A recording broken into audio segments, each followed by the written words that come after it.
آج ہم بات کریں گے کہ کھانے اور ہماری تندرستی کا آپس میں کتنا گہرا تعلق ہے۔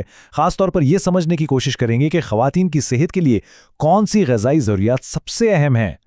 چلیں اس موضوع میں گہرائی سے اترتے ہیں۔ شروعات اس ایک جملے سے کرتے ہیں جو اس مسئلے کی سنگینی کو واضح کرتا ہے اور ہمیں بتاتا ہے کہ یہ گفتگو آخر اتنی ضروری کیوں ہے۔ یہ کوئی کتابی بات نہیں ہے، بلکہ اس کا اثر سیدھا ہماری روزمرہ کی زندگی پر پڑتا ہے، جو اکثر تھکن اور کمزوری کی شکل میں سامنے آتا ہے۔ دیکھیں، جب غذا ٹھیک نہ ہو تو اس کا سیدھا تعلق تھکن، کمزوری اور بار بار بیمار پڑنے سے ہوتا ہے۔ یہ وہ احساسات ہیں جن کا سامنا بہت سے لوگ کرتے ہیں۔ تو پھر اس کا حل کیا ہے؟ اچھی بات یہ ہے کہ صحت مند غذا کو سمجھنا اتنا بھی مشکل نہیں۔ اسے سمجھنے کے لیے دو بڑے اور اہم حصوں میں تقسیم کیا جا سکتا ہے۔ ایک طرف ہیں بنیادی غذائیں جیسے چاول، روٹی یا آلو۔ یہ وہ چیزیں ہیں جو ہمیں روزمرہ کے کام کاج کے لیے توانائی دیتی ہیں۔ اور دوسری طرف ہیں معاون غذائیں، جن کا کام جسم کو بنانا، مضبوط کرنا اور بیماریوں سے لڑنے کے لیے تیار کرنا ہے۔ چلے اب ذرا ان معاون غذاؤں کو تھوڑا قریب سے دیکھتے ہیں۔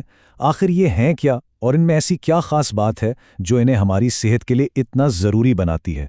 سب سے پہلے اور شاید سب سے اہم چیز سبزیاں۔ یہ سمجھیں کہ یہ وائٹامنز اور منرلز کا پاور ہاؤس ہیں جو جسم کے ہر نظام کو ٹھیک سے چلانے کے لیے لازمی ہیں۔ سبزیوں کی طرح ہی پھل بھی بے حد ضروری ہیں۔ یہ ہمیں وہ اہم وائٹامنز دیتے ہیں جو ہماری قوت مدافعت کو بڑھا کر ہمیں بیماریوں سے بچاتے ہیں۔ پھر آتا ہے گوشت اور مچھلی۔ ان میں ہوتا ہے اعلیٰ معیار کا پروٹین، یعنی وہ چیز جو ہمارے جسم کے پٹھوں کو بناتی اور ان کی مرمت کرتی ہے۔ اچھا، اگر کوئی گوشت نہیں کھاتا تو کوئی مسئلہ نہیں۔ دالیں، پھلیاں اور میوے یہ بھی پروٹین حاصل کرنے کا ایک زبردست ذریعہ ہیں۔ اور ہاں، دودھ، دہی اور پنیر جیسی چیزوں کو کیسے بھول سکتے ہیں؟ یہ بھی پروٹین سے بھری ہوتی ہیں اور ہڈیوں اور پٹھوں کے لیے بہت اہم ہیں۔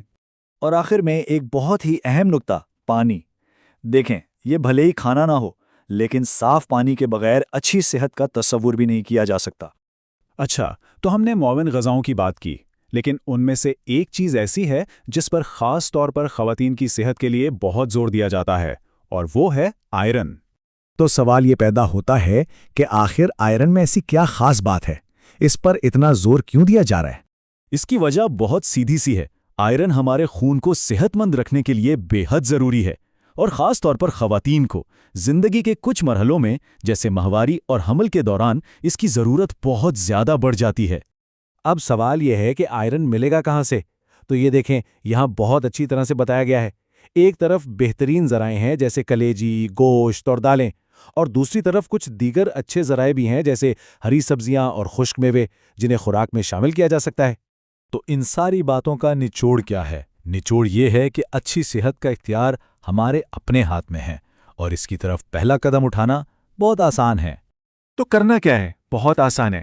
ہر کھانے میں بس ان 3 چیزوں کا خیال رکھیں۔ سب سے پہلے توانائی کے لیے کوئی بنیادی غذا، پھر اس میں شامل کریں رنگ برنگی معاون غذائیں، اور خاص طور پر کوشش کریں کہ آئرن والی کوئی نہ کوئی چیز ضرور ہو۔ تو آخر میں بس ایک سوال جو ہم سب کو خود سے پوچھنا چاہیے کہ آج جو کھانا ہماری پلیٹ میں ہے وہ ہماری صحت کے لیے کیا کر رہا ہے؟ بس اسی ایک سوال پر اگر غور کر لیا جائے تو صحت کی طرف ایک بڑا قدم اٹھایا جا سکتا ہے۔